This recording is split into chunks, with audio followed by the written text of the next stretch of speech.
Hola, ¿qué tal? Muy buenas tardes a todos y todas. Espero que se encuentren de lo mejor en este día. Mi nombre es Rocío Guadalupe Quiñones Andrade y el día de hoy les voy a platicar un poquito acerca del impacto de las sentencias de la Corte Interamericana de Derechos Humanos sobre violencia contra la mujer como una asignatura pendiente para el Estado mexicano. Antes de iniciar mi intervención, quisiera agradecer encarecidamente a los organizadores de este seminario, el doctor Giovanni Azael Figueroa Mejía y el maestro Edgar Caballero por invitarme a participar en este tan maravilloso evento.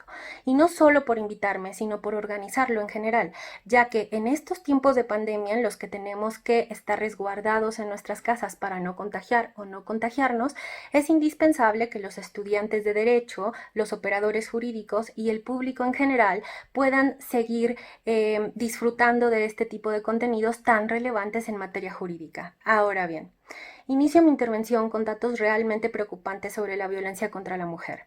En el mundo, la OMS ha establecido que una de cada tres mujeres ha sufrido de algún tipo de violencia, es decir, el 33% de la población femenina.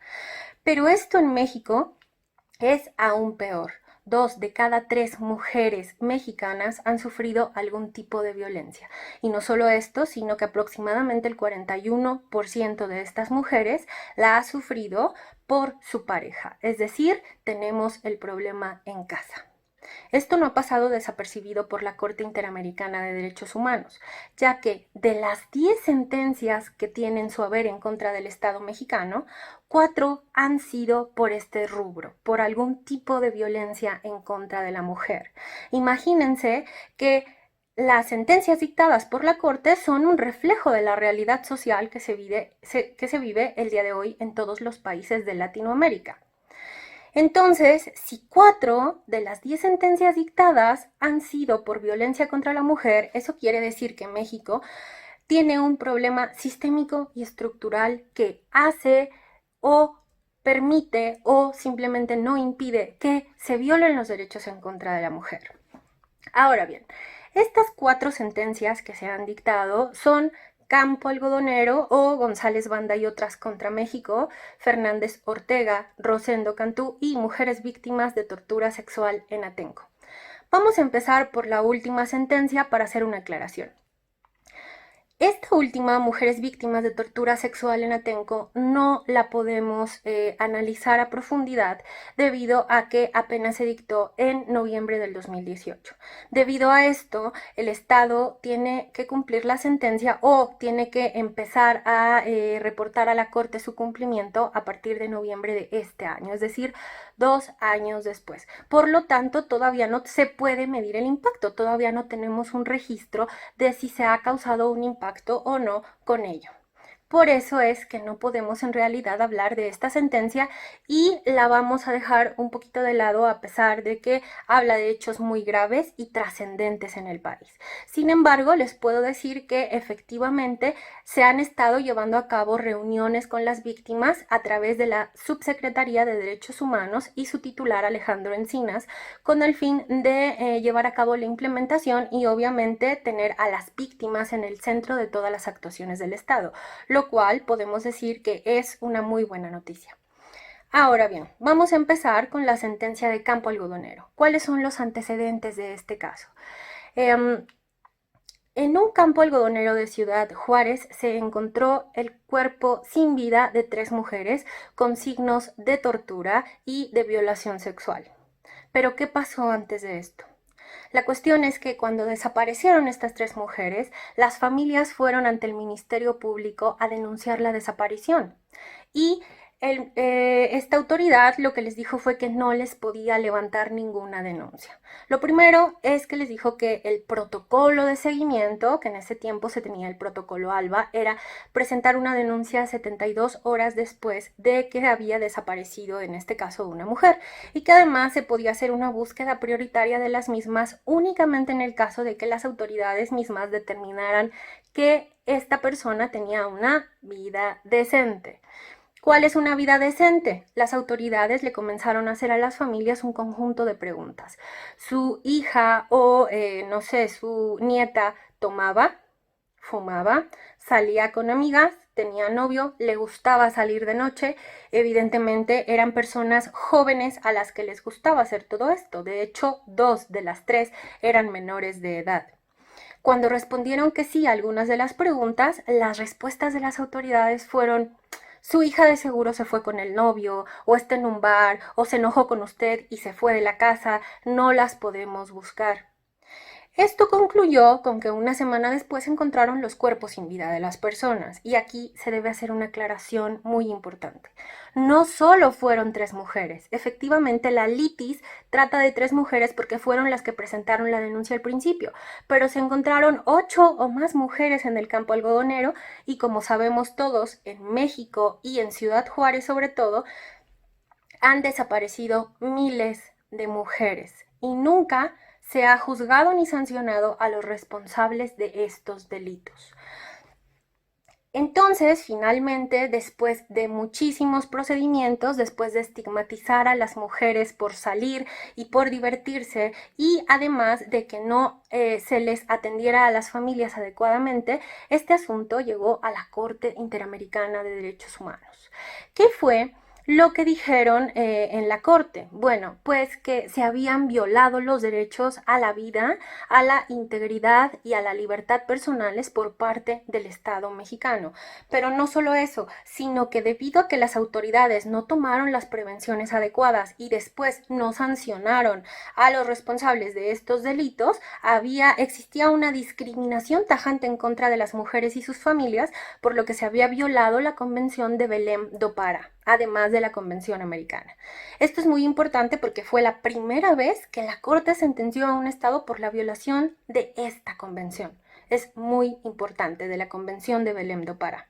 Finalmente estableció un conjunto de medidas que se tenían que seguir con el fin de que el Estado reparara a las víctimas y a la sociedad en general. Aquí tengo que hacer otra aclaración. ¿Cuáles son las medidas que se van a analizar en esta ponencia?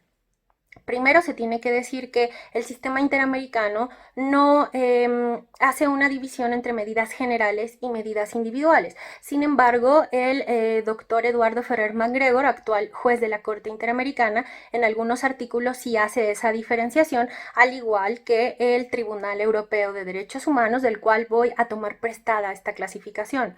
Las medidas individuales son aquellas que inciden en la esfera jurídica de la víctima y social, claro está, es decir, aquellas medidas que van encaminadas a resarcir los derechos de la persona en la medida de lo posible, como compensaciones económicas, becas estudiantiles, darles a lo mejor vivienda si se trató de un desplazamiento forzado, atención médica y psicológica gratuita, etc.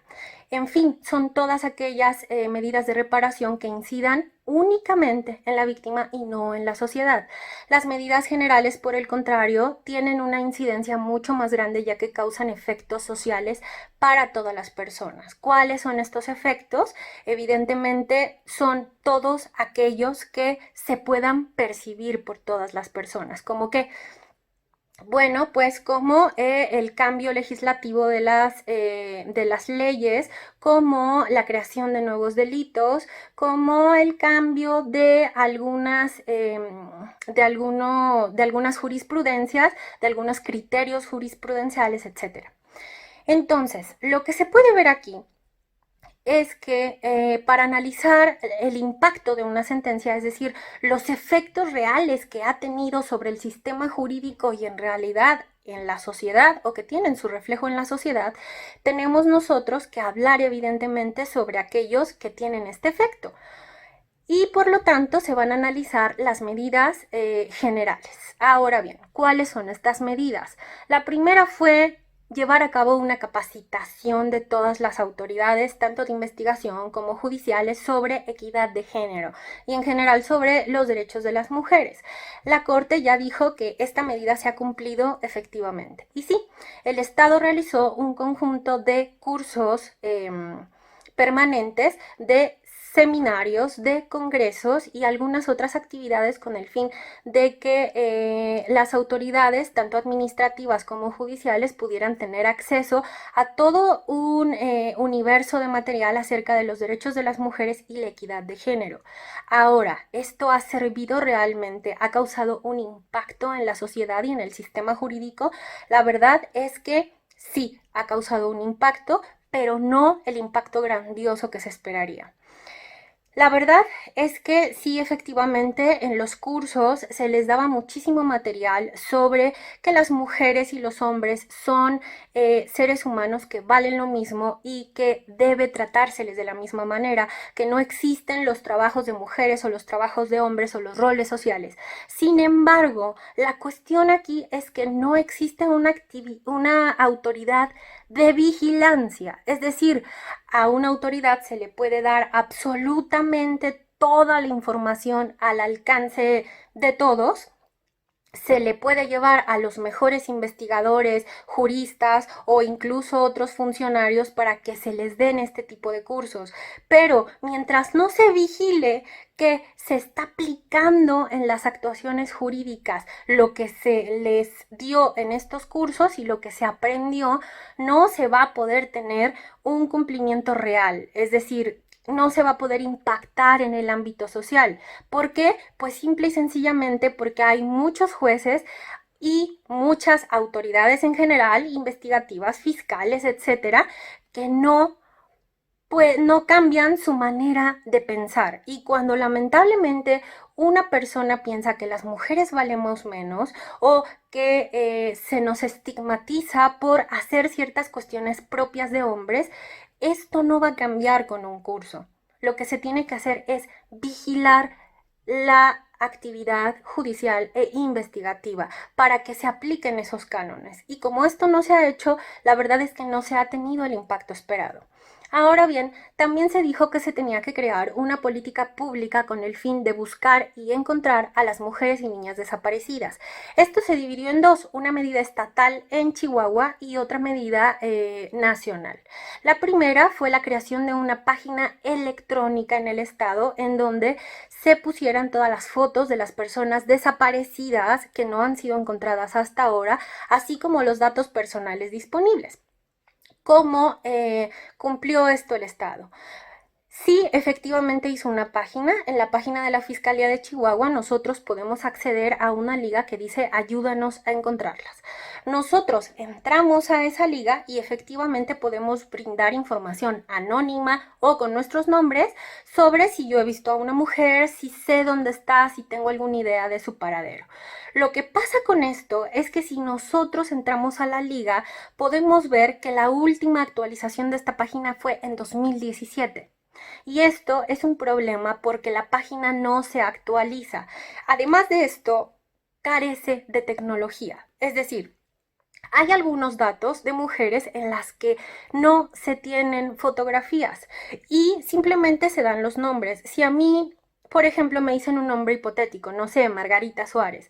Oye, Margarita Suárez desapareció en 1993 y por lo tanto en este momento tendría tantos años. Si yo me encuentro a Margarita en la calle, la verdad es que no voy a saber quién es porque no hay una fotografía. Efectivamente, hay ocasiones en las que no se puede tener este material, pero se deberían hacer retratos hablados. Además, hay personas que desaparecieron hace 10 o 20 años que sí tienen fotografía, pero es claro que no van a ser exactamente iguales a hace 20 años y por lo tanto lo más probable es que yo no voy a poder reconocerlas. Por lo tanto, sería fundamental que se hicieran reconstrucciones faciales de cómo pueden ser el día de hoy.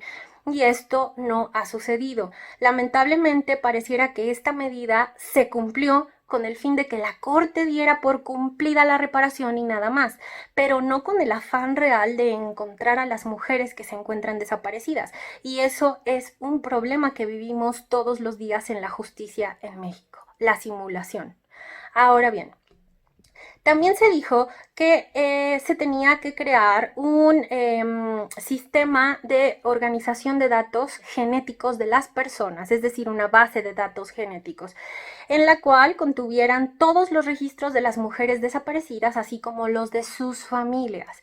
Esto es muy importante para que cuando se encuentre ya sean los restos mortales de una mujer o niña o a las mujeres con vida, se puedan compatibilizar los criterios y ver si se puede descartar a una persona desaparecida, es decir, si ya se encontró.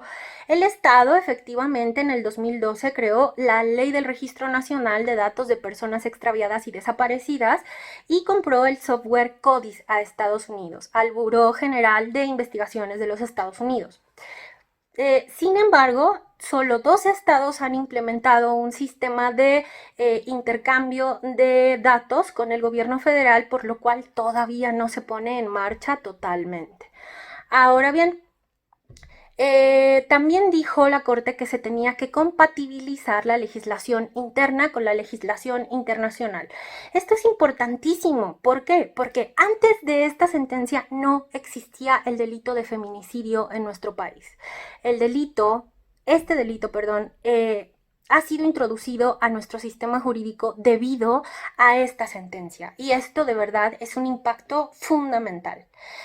Claro, un impacto fundamental en el acceso a la justicia. ¿Por qué? Porque por primera vez se hizo una diferenciación entre el homicidio y el feminicidio, que no es lo mismo. No es lo mismo que se mate a una persona, ya sea mujer u hombre, por la delincuencia organizada o por un asalto, que también es muy lamentable, pero no es lo mismo a que se mate a una mujer por el simple hecho de ser mujer. No es lo mismo que se mate en razón de su género. Entonces, esta es una distinción muy importante porque es un delito agravado y como tal se tiene que juzgar. Y bueno, además también se pidió que todos los protocolos de actuación que diferían sustancialmente entre un estado y otro y por lo tanto se tenían resultados muy diferentes entre una entidad y otra, se homogenizaran. Esto se logró por el Estado efectivamente y además se creó la alerta Amber que también le compramos a nuestro estado vecino con el fin de buscar a niñas, niños y mujeres desaparecidas. Solo niñas y niños desaparecidos de manera prioritaria. Y se cambió el protocolo ALBA, se eliminaron afortunadamente las búsquedas prioritarias de mujeres decentes y se hizo una búsqueda prioritaria, ahí sí, de niñas y niños. Y se tienen que empezar a buscar a todas las mujeres desaparecidas en un periodo máximo de, no en un periodo máximo de 72 horas, sino desde que se presenta la denuncia, lo cual también es muy afortunado. Aquí sí ha habido un impacto en el sistema legal. Ahora bien, en lo que sí no ha habido un impacto, y esto es muy lamentable, es en la impunidad. ¿Por qué? En este mismo caso se dijo que se tenía que hacer una investigación, juzgamiento y sanción de todos los responsables, tanto de los delitos como de las autoridades negligentes en el asunto. Y lamentablemente tenemos una impunidad prácticamente total en todos los casos. La Corte dijo que se tenían que hacer 3 medidas en este aspecto. La primera, juzgar, investigar y sancionar a los responsables de la desaparición, violación y homicidio de las víctimas. La segunda, que se tenía que castigar a las autoridades negligentes. Y la tercera, castigar a las autoridades o a quien resultara responsable de los hostigamientos cometidos a los familiares cuando se interpuso la denuncia y en todo el transcurso, que en realidad ha sido un vía crucis lo que han vivido estas personas, para que se les otorgara justicia. En ninguno de los 3 rubros ha habido un avance significativo. En realidad, en uno de los asuntos que se había instado en contra de los responsables de las muertes de las víctimas, ya se tenía una sentencia definitiva, pero se apeló y la persona salió libre. Y los otros 2 asuntos se encuentran todavía en etapa de investigación, por lo cual la justicia es nula, lamentablemente. México tiene un 98% de impunidad. Por eso es tan necesario que se lleven a cabo estos procedimientos. En algunas ocasiones la Corte ha dado a entender que la investigación, juzgamiento y sanción de los responsables es una medida que afecta únicamente a las víctimas. Yo considero que no es así. Yo considero, por el contrario, que en realidad esta medida afecta a toda la sociedad, porque todos tenemos derecho a la verdad. Es cierto que las víctimas tienen obviamente una prioridad sobre ello, porque a ellas fue a las que se les violaron los derechos, pero toda la sociedad tenemos derecho a la verdad. Y no solo eso, tenemos derecho a salir libres a la calle sin estar cuidándonos y volteando hacia atrás porque nos vayan a asaltar, a violar o a desaparecer. Entonces, de verdad, esto es un derecho que afecta a toda la sociedad, el incumplimiento de esta medida, vaya. Y bueno, finalmente, les quiero comentar que sí, evidentemente hay un impacto impresionante de esta sentencia, pero no se ha dado el impacto esperado. Definitivamente. Tendría que haber mucho más impacto y eso se debe a que las autoridades pues prácticamente han hecho las cosas únicamente con el fin de cumplir, pero no de causar efectos positivos en el país. Y bueno, ahora bien, las sentencias de los casos Fernández Ortega y Rosendo Cantú las voy a analizar de manera conjunta debido a que las actuaciones son muy similares. En cada uno de los asuntos, la cuestión se trata de la tortura sexual de dos indígenas de la comunidad indígena Mepa. ¿Qué quiero decir con esto? Finalmente que voy a analizarlos y voy a relatar los hechos de manera conjunta para no perder más tiempo.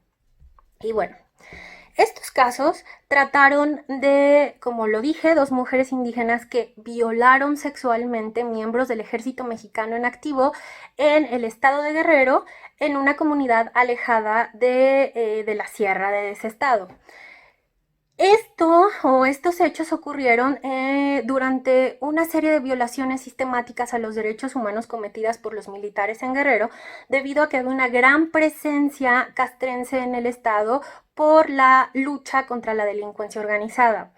La Corte acuñó un término bastante interesante que es violencia institucional castrense. Esto me parece muy fuerte debido a que ante la Corte se comprobó que estas violaciones sexuales eran sistemáticas y se habían ya realizado como una forma de controlar a la sociedad de Guerrero. Es decir, si las personas no hacían lo que los militares les pedían, violaban a las mujeres o a las niñas. Y esto es en sí una especie de tortura sexual, de una tortura generalizada y de un terrorismo de Estado. Así lo señaló la Corte.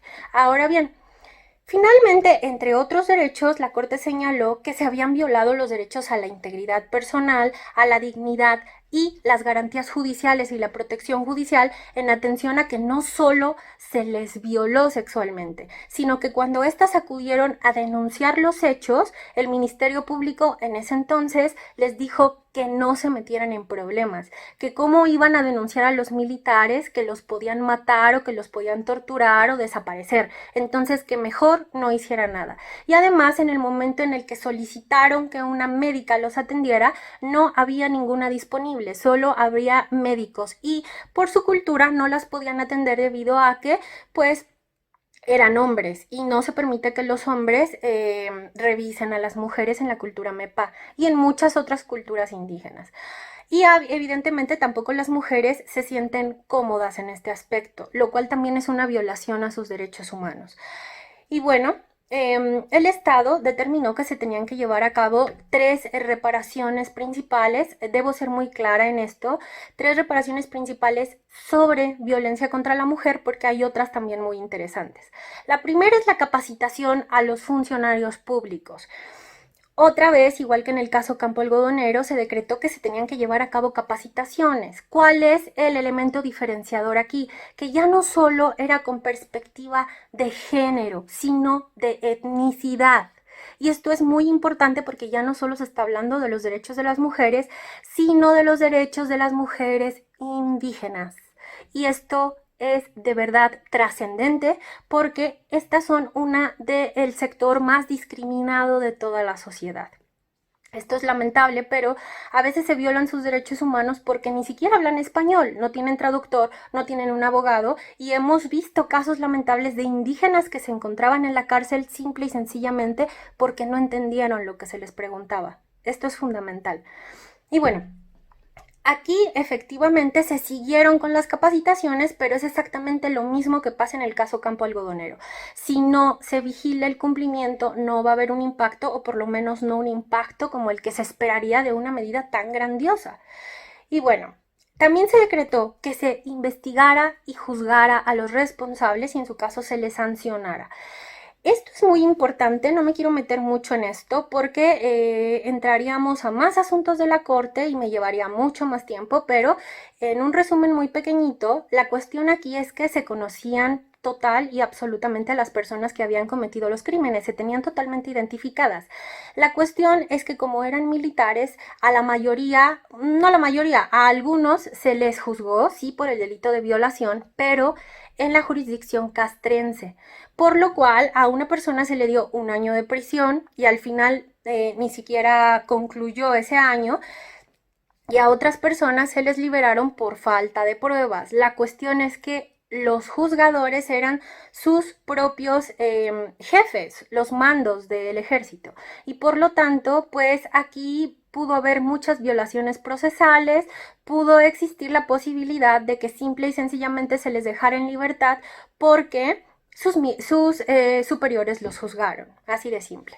Y bueno, aquí sí hay una buena noticia en cuanto a la eliminación o por lo menos lucha contra la impunidad, debido a que en 2014 tanto a las personas acusadas de la violación de Valentina Rosendo Cantú como de Inés Fernández Ortega, que son las dos víctimas en estos asuntos, se les decretó un auto de formal prisión y el año antepasado, es decir, en 2018, se decretó que eran culpables los perpetradores de la violación de Valentina Rosendo Cantú, condenándoseles a 19 años de prisión. Sin embargo, todavía hay procedimientos en contra de las sentencias y bueno, tenemos que esperar a ver en qué concluyen. Esto es un gran impacto porque aunque se diga, bueno, pero todavía puede ser que salgan en libertad, todavía puede ser, sí, pero para el 98% de impunidad que tenemos en el país, créanme, esto es una gran noticia. Ahora bien, también se dijo que se tenía que mejorar el acceso a la justicia. ¿Cómo se mejora el acceso a la justicia y por qué se decretó esto? Pues nada más y nada menos porque en la comunidad alejada que viven estas personas no existe o no existía ninguna agencia especializada para atender a las mujeres o para atender violaciones a derechos humanos cometidos en contra de las mismas.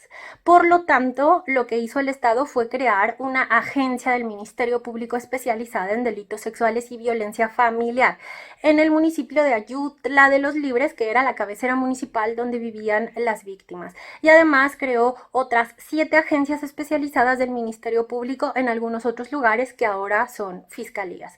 Ahora bien, esto es muy importante, sí, pero todavía sigue habiendo un rezago importantísimo en materia de justicia en México y sobre todo para llevar a cabo el juzgamiento de los responsables de las violaciones en contra de los derechos de las mujeres. Y bueno, ¿qué podemos concluir de todo esto? Finalmente, las sentencias de la Corte Interamericana sobre Violencia contra la Mujer sí han tenido un impacto en el Estado mexicano, sí, pero el impacto puede ser estudiado desde muchos ámbitos. Puede haber un impacto antropológico, económico, social, jurídico, etcétera, etcétera. Si hablamos del ámbito jurídico, evidentemente tenemos que hablar de un antes y un después de estas sentencias. Ha habido un enorme impacto porque los efectos transformadores del sistema judicial y administrativo en nuestro país han sido grandiosos. Sin embargo, todavía nos deben el impacto social. Se supone que ese impacto judicial tenía que llegar a reflejarse en la sociedad y lamentablemente si nosotros empezamos a ver las estadísticas de cómo ha aumentado la violencia contra la mujer, estas son indignantes. Cuando se cometieron los hechos del caso Campo Algodonero, teníamos un promedio de 6 feminicidios diarios. El día de hoy tenemos un promedio de 10. 10. Entonces, ¿dónde está el impacto social de la sentencia? Se supone, vuelvo a decir, que finalmente si nosotros tenemos un cambio en la legislación, tenemos un cambio en simplemente la forma de actuar de las autoridades porque cambiaron su forma de pensar, esto se debería ver reflejado en la sociedad. Pero ¿saben cuál es el detalle? Que no hay una prevención adecuada del delito. No existe. En México no tenemos, por lo menos de manera adecuada, un sistema de prevención del delito, políticas públicas que más que castigar a los responsables eviten que se cometan estos actos de tortura, de violaciones sexuales, de acoso en contra de las mujeres. Hoy y cada día vemos acosos como si fuera lo más normal del mundo. Violaciones sexuales y decimos es que se lo merecía, es que cómo andaba vestida. Bueno, pues todo este tipo de situaciones se tendrían que cambiar. Porque incluso la Corte dijo que también se tenía que capacitar a la población, no solamente a las autoridades, y por ahí se empieza la prevención del delito. No quiero ser demasiado pesimista, lo cierto es que las sentencias de la Corte son fundamentales y el sistema interamericano de protección a los derechos humanos es un parteaguas en la protección de los derechos en Latinoamérica. Sin embargo, se debe cumplir de una mejor manera las sentencias. No deben de realizarse simulaciones para cumplir. No se debe de hacer simple y sencillamente lo que diga la Corte para que se tenga una sentencia por implementada totalmente. Y por otro lado, bueno, pues ya la Corte dijo que se implementó, pues dejo de actualizar la página donde están todas las desaparecidas, o ya no aplico estos protocolos, o ya no capacito sobre ciertas cuestiones fundamentales. Entonces, esto es algo que todavía tenemos pendiente en nuestro país. Muchísimas gracias por escucharme, espero sus comentarios, cualquier duda, no piensen ni siquiera en decírmelo, aquí estoy para ustedes y sobre todo, si pueden, quédense en casa. Hasta luego.